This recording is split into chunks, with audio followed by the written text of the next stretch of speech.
Have an idea, now what? Isn't that a great name for a session? I have served as a consultant for clients in this area for 15 years, and the thing that amazes me every year is the amount of creativity. As you travel throughout the United States, sometimes I think it's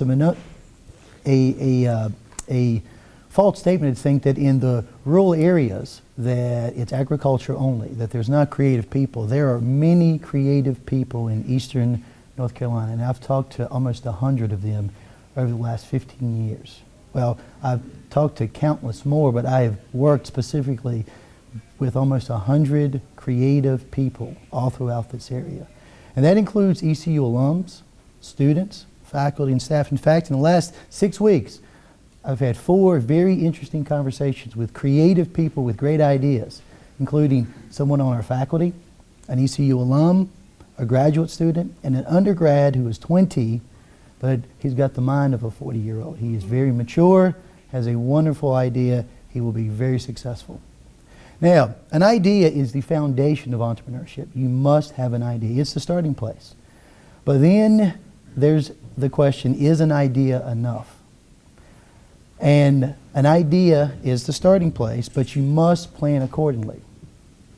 Planning is the thing we'd like to emphasize in this session. The now what is the question that we hope to answer.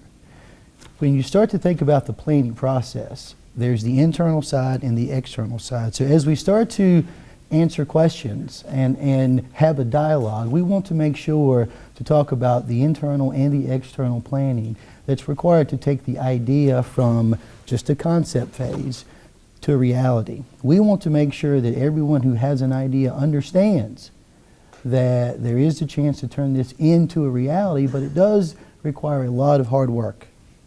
And if you're smart about it and you take the time to plan, assess, look at your competition, look at the industry standards, find out who your customers are, find out trends and projections, then you can be very successful. So it's my job to effectively interact with our content experts, and we have our inventor entrepreneur who is going to chime in all throughout. I'm a big fan of storytelling. It is a great way to learn. I often teach through telling stories. So we have Bruce who is going to chime in with a lot of great stories, and I'm going to